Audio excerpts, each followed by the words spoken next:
Bonjour, c'est Jules Lavie pour Code Source, le podcast d'actualité du Parisien. Le rapprochement entre Europe 1 et CNews a commencé. Le 14 juillet, la radio a diffusé de 10h à 13h l'émission que la chaîne d'info a consacrée au défilé militaire sur les Champs-Élysées. Je tiens à saluer les auditeurs d'Europe 1 qui nous rejoignent parce que je vous rappelle que ce défilé, vous pouvez le vivre à la fois sur CNews et bien sûr sur Europe 1. Soyez tous les bienvenus. Une codiffusion dénoncée par les journalistes d'Europe 1. Ils y voient la preuve, je cite, de la prise en main de l'antenne de la station par CNews. Cet épisode de Code Source est raconté par Mickaël Zoltobroda et Kevin Boucher, spécialiste média au Parisien.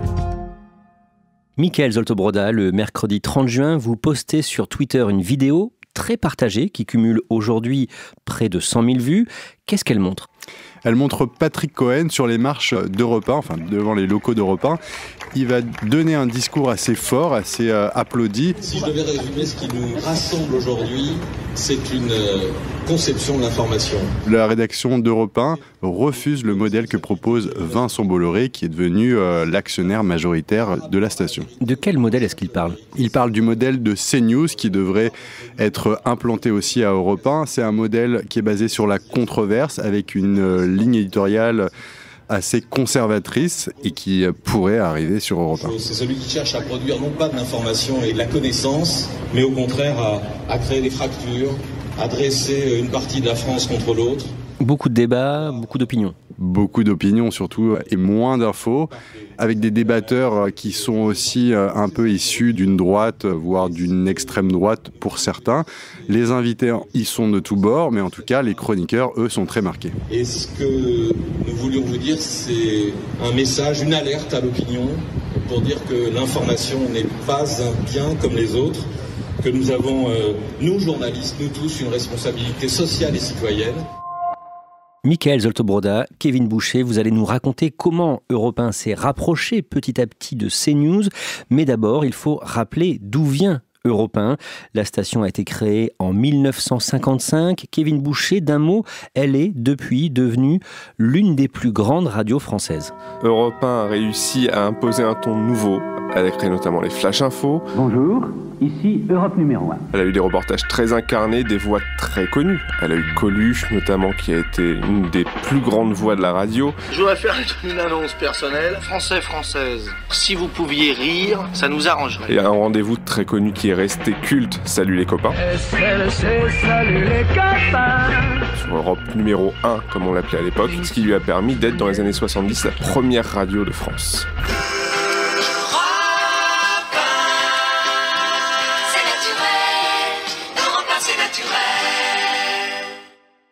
Mais depuis quelques années, les audiences sont en berne. En début d'année, Europe 1, c'est 2,8 millions d'auditeurs. C'est-à-dire 2 fois moins que ce qu'elle faisait il y a 20 ans. 2 millions de moins qu'il y a 10 ans. C'est une chute libre pour Europe 1 qui s'accompagne aussi de pertes financières très importantes. 25 millions en 2020, 20 millions en 2019. Pour tenter de sauver la station, son propriétaire, Arnaud Lagardère, appelle à la rescousse Vincent Bolloré, qui est le patron du groupe Vivendi. Celui-ci rachète plus de 10% du capital en avril 2020 et 3 mois plus tard, en juillet, Vincent Bolloré devient même l'actionnaire principal du groupe Lagardère. Il a d'abord aidé son ami Arnaud Lagardère à réinjecter un peu d'argent dans son groupe et à limiter les pertes. Et progressivement, Vincent Bolloré a grignoté un peu plus d'actions, jusqu'à être le principal actionnaire et prendre le contrôle d'Europe 1. Kevin Boucher, les audiences continuent de baisser, les finances d'Europe 1 restent dans le rouge et pour faire face à ces problèmes financiers, la direction de la radio annonce le 12 avril un projet de rupture conventionnelle collective d'ici à l'été. Le but, c'est de supprimer 39 postes sur les 330 salariés que compte Europe 1 et aussi d'assainir les comptes avec l'arrivée de ce nouvel actionnaire pour un nouvel élan. Mickaël Zoltobroda, le 8 mai, à l'occasion des 100 ans de la radio, Pascal Clark, l'une des voix d'Europe 1, est l'invité de Laurent Ruquier sur France 2 dans son émission On est en direct. Et la journaliste s'inquiète de l'avenir de la station. Vous disiez tout à l'heure, Europe 1 c'est rien aujourd'hui, c'est pas vrai ? Faut pas dire ça. Ce soir-là, elle a un ton grave et elle parle de péril pour parler de l'arrivée de Vincent Bolloré à Europe 1 en référence à ce qu'il a déjà fait à CNews et ce qui est intrinsèquement Europe 1 et toute l'histoire qu'il y a derrière. Ce ne serait pas une bonne nouvelle que Bolloré rachète Europe 1, permettez-moi de le dire. Donc je pense que c'est le moment où il faut soutenir aujourd'hui, il ne faut pas l'enfoncer. Il y a un échange avec Pascal Praud, animateur sur CNews. Pascal Praud, taquin, lui répond du tac au tac. Ce ne serait pas non plus forcément une mauvaise, c'est ce que je veux dire. Ça serait même... Le calumet, je joue le calumet de la paix. C'est peut-être pas forcément aussi la plus mauvaise des nouvelles, parce que c'est aussi un capitaine d'industrie qui a les reins solides, et de toute manière, le modèle d'Europe 1 ne marche pas, il faut le changer. C'est trop grave ce qui peut se passer. Alors vous n'aurez pas le même avis, évidemment. Voilà. Pour Pascal Praud, j'imagine que ce rapprochement entre CNews et Europe 1, c'est intéressant. Bien sûr, pour lui, c'est l'occasion de dupliquer peut-être ses émissions sur CNews. Pour l'instant, il a un contrat qui le lie avec RTL jusqu'en juin 2023, donc ça ne sera pas le cas à la rentrée, mais peut-être un peu plus tard. Et puis de toute manière, un contrat, ça se rompt. Il suffit de mettre l'argent sur la table et Vincent Bolloré, là, donc s'il le veut, il aura Pascal Praud. Moins d'un mois plus tard, le 2 juin, Pascal Clark annonce sur Twitter que son émission culturelle En balade avec ne sera pas reconduite la saison prochaine. Bah non, elle avait un contrat d'1 an. Son contrat s'arrête, donc ça sera quelqu'un d'autre à sa place. L'histoire d'Europe 1 va s'écrire sans elle. Kevin Boucher, dans les jours qui suivent, plusieurs grands noms de la station sont remerciés. Outre Pascal Clark, Julien Bugier, qui était sur la tranche 18h-20h, annonce qu'il quitte la station pour se concentrer sur le Trésor de France 2. Et Anne Roumanoff, qui avait déjà été virée en 2014 et rappelée par la suite, Anne Roumanoff apprend aussi que son émission s'arrête, qu'elle quitte Europe 1, pas de son choix. Et Constance Maquet, d'ailleurs, la patronne d'Europe 1 qu'on contacte aux Parisiens, nous dit que c'est pas forcément un choix très agréable à faire, que c'est uniquement pour des raisons de coût et d'une nouvelle grille dans l'objectif de la présidentielle de 2022. Il y a aussi Mathieu Béliard, celui qui incarne la matinale qui est donnée. Partant, comment les journalistes vivent tous ces départs en cascade? Ils ont été habitués au départ. Depuis plusieurs années, Europe 1 change de grille comme de chemise. Là, cette fois-ci, ils s'aperçoivent que c'est des gens qui ne sont pas forcément très compatibles avec ce que souhaite incarner Vincent Bolloré, avec CNews notamment. Et là, il commence à y avoir une inquiétude auprès des salariés de se dire « Est-ce que Europe 1 ne va pas devenir le CNews de la radio ?» Mickaël Zoltobroda, le 15 juin, vous révélez dans un article du Parisien que le journaliste pressenti pour remplacer Mathieu Béliard à la tête de la matinale d'Europe 1 est un certain Dimitri Pavlenko. Qui est-il ? Il est peu connu du grand public. Après, c'est un journaliste de 41 ans qui a fait ses armes à France Info, qui est passé dans différentes rédactions. Et ensuite, à partir de 2014, il a animé la matinale de Sud Radio. Donc là, il s'est formé un peu au rôle d'anchorman. Il est parti ensuite à Radio Classique, où il a fait la pré-matinale, c'est 6h30, 7h30. Il remplace aussi Guillaume Durand pendant ses absences à la matinale de Radio Classique. Donc, il a l'habitude de cet exercice. Ce qu'on retient aussi de son parcours, c'est qu'il est aussi autour de la table de Face à l'info sur CNews, où il débat avec Zemmour. On voit très bien que c'est pas forcément un débat et qu'il partage souvent les avis d'Éric Zemmour. Et c'est ça qui pose problème à la rédaction d'Europe 1. 2 jours plus tard, le 17 juin, vers 18h, la Société des rédacteurs et l'Intersyndicale d'Europe 1 publient une tribune dans le journal Le Monde. Ils disent qu'ils ne veulent pas devenir un média d'opinion, ni une radio qui peut attiser les haines selon leurs propres mots. Le lendemain, le vendredi 18 juin, l'humoriste Christine Béroux, qui est sur Europe 1 depuis 2014, annonce sa démission sur Twitter. Elle avait prévu de faire une blague dans son émission sur Éric Zemmour et sa direction, sa hiérarchie lui a demandé de gommer ce passage-là. Pour elle, c'est trop, c'est la ligne à ne pas franchir dans sa liberté d'expression. Et plutôt que de cautionner ça, elle préfère partir d'elle-même. Le même jour, les salariés d'Europe 1 apprennent la mise à pied d'un de leurs collègues. Lors d'une assemblée générale, Victor Delande, l'un des salariés d'Europe 1, suspecte l'une des employées des ressources humaines d'enregistrer clandestinement cette assemblée générale pour la transmettre à la direction. Immédiatement, il la prend à partie devant tout le monde. C'est un échange très houleux entre les deux personnes. Cette salariée fond en larmes d'ailleurs. Et le lendemain matin, Victor Delande reçoit un courrier qui lui indique qu'il est convoqué à un entretien préalable à sanction, pouvant aller jusqu'à un licenciement, et qu'il a interdiction de remettre les pieds dans les locaux d'Europe 1. Dans la foulée, le chroniqueur Bertrand Chameroy réagit à cette mise à pied à l'antenne dans sa chronique. On apprend la veille la date de réouverture des boîtes de nuit. Et du coup, Bertrand Chameroy imagine une boîte de nuit qui change de patron. Une boîte dans laquelle certains se rendent depuis des années, d'autres depuis des mois, tous avec le même entrain, la même envie. Le lieu est réputé, même ceux qui n'y ont jamais mis les pieds en ont déjà entendu parler. Évidemment, c'est la vie qui veut ça, cette boîte a connu ses hauts, ses bas, mais qu'importe le contexte, ceux qui se trouvent sur le dance floor se sont toujours donnés à fond, transpirant, dansant, chantant. Puis un jour, ils ont appris que cette boîte allait peut-être changer. Et le changement, ça fait toujours peur, surtout dans un lieu comme celui-ci, mythique, avec ses valeurs, son esprit. Et si rien n'était plus comme avant? Et si la boîte déménageait près de la RN 22? Mais le DJ a passé des morceaux rassurants. Non, vous inquiétez pas, ce sera pareil. En sous-texte, on comprend évidemment qu'il s'agit d'Europe 1 et que l'autre boîte de nuit, c'est iTélé, qui est devenue CNews avec la reprise en main par Vincent Bolloré, marquée elle aussi d'une grève en 2016. Mickaël Zolto-Broda, est-ce que vous pouvez nous rappeler ce que dénonçaient les salariés d'iTélé à l'époque ? Il y a eu une grève qui a duré 31 jours où ils demandaient la non-présence de Jean-Marc Morandini à l'antenne, qui a été un fidèle de Vincent Bolloré depuis le début de Direct Week, donc ça remonte. Et ils demandaient aussi plus de moyens. Au final de la grève, ils n'ont rien obtenu ou très peu. Et ça s'est fini par beaucoup de départs et une hécatombe de journalistes à iTélé devenus quelques mois plus tard CNews. Parce qu'à l'époque, Vincent Bolloré a repris en main cette chaîne pour en faire CNews. Il est devenu patron de Vivendi, donc patron aussi du groupe Canal+, et iTélé, qui marchait pas bien à l'époque, qui était vraiment en dessous des radars. Et il avait ce projet de faire une Fox News française. Et c'est ce qu'il a fait avec succès. Nous avons déjà consacré un épisode de Code Source à cela. On en revient à Europe 1 pour soutenir leurs collègues. Les salariés de la station se mettent en grève le même jour à 16h, à la veille du week-end du deuxième tour des élections régionales. C'est inédit ? C'est inédit avec une telle ampleur. Il y a déjà eu des grèves dans les services, mais là, cette fois, c'est toute la radio qui se met en grève. Sur 95 votants, 84 votent pour la grève. Et surtout, la grille est tout de suite impactée. Donc Mathieu Béliard, gréviste, n'assure pas la matinale, c'est son camarade du week-end qui le remplace. Et Julien Bugier, à 18h, est lui aussi gréviste. Il est remplacé par un de ses collègues qui annonce à 19h pour la fête de la musique, 1 heure de musique. Et en réalité, c'est juste qu'il n'y avait personne pour pouvoir assurer l'antenne à partir de 19h. Et ce lundi 21 juin, un rassemblement a lieu devant la station, rue des Cévennes, dans le 15e arrondissement de Paris. Mickaël Zolto-Broda, vous êtes sur place pour Le Parisien.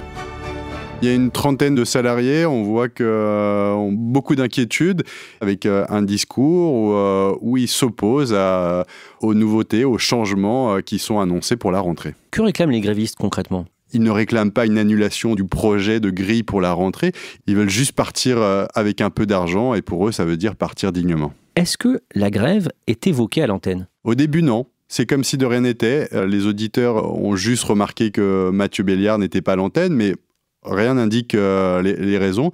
Et à 8h40, chronique de Nicolas Cantou, qui lui va en parler. Ça va pas. Déjà une radio, Julie, qui a une petite panne d'auditeurs, c'est déjà pas formidable. Mais une radio sans trop de journalistes, ça peut pas fonctionner. Lui va se moquer aussi de Zemmour. Mais le pire, ce serait une radio sans humour. N'est-ce pas, cher Éric Zemmour? Mais enfin, mais bien sûr qu'on peut se moquer de moi, mon cher Mathieu. Vous savez, j'adore l'humour, j'aime faire rire. Bon, même si je préfère foutre la trouille à tout le monde avec les vagues d'immigration et de grands remplacements. En fin de matinée, les grévistes votent la reconduction du mouvement pendant 24 heures. Quelques minutes après l'Assemblée générale, ils découvrent dans un article du Figaro sur lefigaro.fr la grille des programmes de la rentrée sur Europe 1. Parmi les annonces, il y a Laurence Ferrari qui sera codiffusée avec CNews l'après-midi. Il y a aussi la confirmation de Dimitri Pavlenko à la matinale. Et puis, il y a une petite surprise, celle d'Agathe Le Caron, qui est l'animatrice des maternelles sur France Télévisions. Elle devait prendre la tranche 11h. Enfin, elle était censée, parce que le lendemain, on l'appelle et elle nous dit « mais pas du tout, j'ai été contacté, mais j'ai refusé la proposition ». C'est un gros couac au démarrage. Autre information, Louis de Raguenel, un ancien journaliste du magazine Valeurs Actuelles, est promu chef du service politique, alors que son arrivée à Europe 1 en septembre dernier avait déjà fait polémique. Oui, c'était prévu qu'il devienne chef du service politique d'Europe 1, sauf que les salariés se sont opposés à cette nomination, parce que venir de Valeurs Actuelles, c'est d'avoir l'étiquette d'un journaliste de droite, voire très à droite, ce qui ne colle pas avec l'image d'une radio indépendante. En fait, on a vu avec le temps que c'était une question de moi et finalement, il est nommé chef du service politique, point barre. Comment réagissent les grévistes ? Ils sont déçus, ils sont abattus parce que c'est un combat qui mène, eux, ils viennent avec leurs valeurs, avec leur attachement pour cette station. Ils ont l'impression d'être maltraités et ils parlent carrément même d'une violence à l'intérieur de cette radio. Que vous dit par exemple le délégué syndical Olivier Samin ? Que le rouleau compresseur Bolloré est en route et que personne ne peut l'arrêter. À la fin du rassemblement, vous croisez Constance Binquet. Elle sort du bâtiment. Qu'est-ce que vous lui dites ? On lui demande si elle a un mot sur la grève qui est en train de se passer à Europe 1. Elle nous envoie balader. Elle ne fera aucun commentaire. Et pourtant, elle avait partagé sur les réseaux sociaux la chronique de Bertrand Chameroy qui ironisait sur les changements au sein de la boîte Europe 1. Avec un message accompagné d'un émoticône applaudissement qui signifiait un soutien à Bertrand Chameroy, un soutien un peu étonnant de la part de la direction. Et donc, quand on lui pose la question sur pourquoi ce poste, elle nous répond clairement que la chronique était très fine. Après, elle est embarrassée parce qu'elle ajoute qu'elle ne s'était pas rendu compte de l'impact que pouvait avoir ce message sur Instagram. Et en gros, on comprend qu'elle s'est fait taper sur les doigts par sa direction à elle. Kevin Boucher, le lendemain, le mardi 23 juin, les grévistes votent une motion de défiance contre le directeur de la rédaction, Donat Vidal-Revel. Pourquoi ? Les salariés l'accusent de mentir sur la situation à Europe 1. Ils l'accusent aussi d'un management autoritaire, voire autoritariste, et aussi de changer en permanence de ligne éditoriale. Les grévistes rencontrent le lendemain la patronne de la radio, Constance Binquet. Est-ce qu'on sait ce qu'il se dit pendant la réunion ? Oui, Constance Binquet déjà reconnaît le caractère bien trempé de Donat Vidal-Revel. Elle annonce aussi aux grévistes que Victor Dolande, le salarié mis à pied, qui a été l'élément déclencheur de la grève, reste pour le moment mis à pied. En revanche, elle leur accorde une espèce de clause de conscience qui permet aux salariés de partir s'ils le souhaitent avec des indemnités, semblables à celles d'un licenciement. La grève prend fin le mercredi 23 juin à 13h. Une semaine plus tard, le mercredi 30 juin, une manifestation de soutien est organisée devant la radio dans le 15e à Paris. Mickaël Zolto-Broda, vous êtes sur place et c'est à ce moment-là d'ailleurs que vous publiez sur Twitter la vidéo dont on parlait au début de cet épisode de Code Source. Plusieurs personnalités sont présentes pour aider les grévistes. Il y a les anonymes, les anciens d'Europe 1 qui sont là, c'est 150 personnes environ avec les salariés. Et puis aussi des grandes signatures, et dont Anne Sinclair, qui tient à manifester son soutien aux salariés, qui est attachée à cette radio et qui s'interroge sur ce que va devenir son ancienne maison et fait elle aussi le parallèle avec ce qui est devenu iTélé transformé en CNews. Au début du mois de juillet, on apprend les départs du chroniqueur Bertrand Chameroy, puis du présentateur Patrick Cohen. Et dans les jours qui suivent, vous, Mickaël Zolto-Broda et Kevin Boucher, vous annoncez plusieurs arrivées à Europe 1. On annonce celle de Mouloud Achour notamment, ou de Laurie Choleva. Plein de personnes, de journalistes et d'animateurs qui ont travaillé pour Vincent Bolloré au fil des années et qui lui sont très fidèles. Et ça, à Europe 1, ça passe très mal. Kevin Boucher, au sein d'Europe 1, on étudie un éventuel retour d'un ancien journaliste de la station. Jean-Marc Morandini, qui a été le point de départ de la grève à iTélé en 2016, pourrait donc faire son retour sur la grille à 11h, mais à ce jour, rien n'est fait, ce ne sont que des hypothèses. En tout cas, il y a eu plusieurs grilles élaborées par plusieurs cadres du groupe Canal+, et à 2 reprises, le nom de Morandini arrive dans ces grilles-là. Ça a été évoqué à 20h, et ce serait plus probablement aussi à 11h. Mickaël Zolto-Broda, les journalistes souhaitant quitter Europe 1 via le plan de rupture conventionnelle, avaient jusqu'au mardi 6 juillet pour déposer leur dossier. Qu'est-ce que ça a donné ? La direction avait prévu 34 départs potentiels. Finalement, il y a eu plus de 80 demandes de départ, ce qui est énorme. Kevin Boucher, pour ceux qui sont obligés de rester, comment est-ce qu'ils vivent tout ça ? Ils sont débités, hein. Ils s'attendent clairement à ce qu'Europe 1 devienne CNews Radio, le pendant radio de la chaîne. Et il y a aussi une forme de résignation. L'un des journalistes me disait notamment « Moi, j'ai ma famille à faire vivre, donc je ne peux pas me permettre de partir. Et surtout, je ne suis pas sûr derrière de pouvoir retrouver un travail immédiatement. » Mickaël Zolto-Broda, d'un mot, l'imitateur Nicolas Canteloup, qu'est-ce qu'il devient ? C'est le flou. Son producteur ne sait pas s'il sera là à l'antenne ou pas. Pour l'instant, il a un contrat d'1 an encore avec Europe 1, donc il est censé venir, mais on lui a pas dit en septembre, tu seras là. Ce qui serait étonnant d'un autre côté, parce que depuis la grève, il a été très très provocateur envers la direction. Il a fait une chronique pour se moquer de Zemmour, pour se moquer de Pascal Praud. On sait que c'est des points très sensibles à la direction du côté de Bolloré. Et un cadre, notamment du groupe Canal+, me disait c'est impossible qu'il reste, il est allé trop dans la provocation, il a franchi la ligne rouge.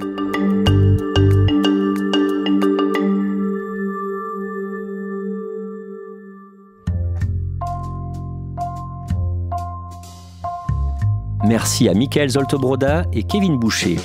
Code Source est le podcast d'actualité du Parisien, disponible sur leparisien.fr et toutes les plateformes audio. Pour ne rater aucun épisode, abonnez-vous sur n'importe quelle application de podcast. Cet épisode a été produit par Clara Hage, Thibault Lambert et Ambre Rosala. Réalisation, Benoît Gillon. Si vous aimez Code Source, dites-le nous en laissant des petites étoiles ou un commentaire sur votre application préférée. Vous pouvez aussi nous écrire directement codesource@leparisien.fr.